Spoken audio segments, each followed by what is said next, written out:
हाय दोस्तों, कैसे हेलो। हो? मैं तो बहुत ही अच्छी हूँ। हो आप भी बहुत ही अच्छे होंगे। यस। तो आज मैं आप लोगों के लिए लेके आई हूँ एक प्यारी सी स्टोरी। ओके। तो चलिए, आपका समय ज़्यादा बर्बाद ना करते हुए स्टोरी सुनते हैं। हम्म। एक शहर में एक पति पत्नी थे।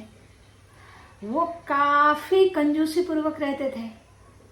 हमेशा उनके दिमाग में चलता रहता था कि पैसा किस तरह से बचाया जाए। Very well. तो ऐसी ही सोच के साथ वो अपनी जिंदगी निर्वाह कर रहे थे। जैसे ही उनका खाने का समय होता था तो वो किसी पड़ोसी के यहाँ ज्यादातर पड़ोसी के यहाँ चले जाते थे, या कोई रिलेटिव आसपास वाला रहा तो उसके यहाँ चले जाते थे। ऐसे ही उनका समय बीतता जा रहा था और जब जाते थे तो कोई उनको खाने पे बोलता था औपचारिकता बस, तो तुरंत हाँ कह करके बैठ जाते थे डाइनिंग टेबल पर। ओहो। तो ऐसे ही उनका जिंदगी चल रहा था, लेकिन वो जल्दी किसी को बुलाते नहीं थे। एक बार उनके एक रिश्तेदार ने सोचा क्यों ना आज हम इनके घर चलते हैं। वो तो वो पहुंच गए उनके घर पे। अब उन्हें देख करके वो काफी अवाक रहे, लेकिन फिर भी चलो भाई, रिलेटिव है तो पूछना जरूरी है। बैठे बहुत देर तक बातें करते रहे। जब रात हो गई, खाने का समय हो गया और वो रिलेटिव उनके घर से जाने का नाम ना लिए, तो अंतिम में उन्होंने अपनी पत्नी से कहा, चलो भाई खाने का समय हो गया है तो चलो, तुम इतना टाइम हो गया है तो दाल चावल और मटर पनीर की सब्जी बना लो। ओहो। ये सुन करके पत्नी को तो बहुत बुरा लगा कि ये क्या, अब इतना इतना खर्चा, मटर पनीर, दाल चावल तो फिर भी ठीक है, मटर पनीर की सब्जी। तो वो फिर भी अंदर किचन की ओर गई। तो उसके पीछे पीछे उसका हस्बैंड भी पहुंच गया। तब पत्नी ने झल्लाते हुए कहा, ये क्या, मटर पनीर बोलने की जरूरत थी तुम्हें?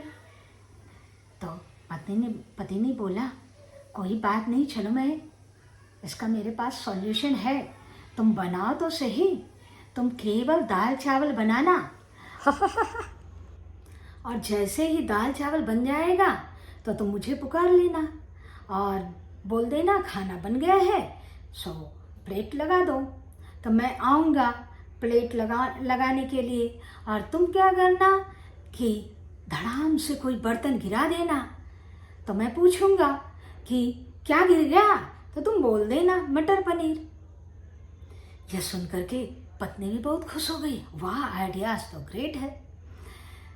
तो उसने ऐसा ही किया, दाल चावल केवल बनाए और जैसे ही बन गया दाल चावल तो उसने आवाज़ लगाई पति को कि भाई आ जाओ खाना बन गया है।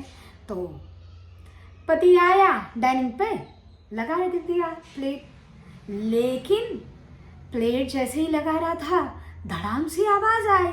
तो उसने पूछा कि क्या हो गया, तो पत्नी चुप। तो जब कोई आवाज़ नहीं मिला तो पति अंदर की ओर रसोई में आया। तो वो देखता है कि सामने फर्श पे पूरा दाल बिखरा हुआ है। ओहो। अब क्या, पति पत्नी की दोनों की हालत खराब कि अब क्या खिलाएंगे बुआ जी को। तब ऐसी स्थिति आने पे बेचारे को मार्केट से मटर पनीर और दाल दोनों ही मंगाना पड़ा। इस तरह से दोनों को लेने के देने पड़ गए। तो इतनी भी कंजूसी ना करे कि इस तरह की स्थिति आ जाए। तो थैंक यू। तो दोस्तों, अगर आपको ये मेरी स्टोरी पसंद आई हो तो फॉलो जरूर कर लेंगे, क्योंकि मैं ऐसी ही मज़ेदार कहानियाँ लेके आने वाली हूँ अब दूसरे कहानियों में। तो ओके, बाय।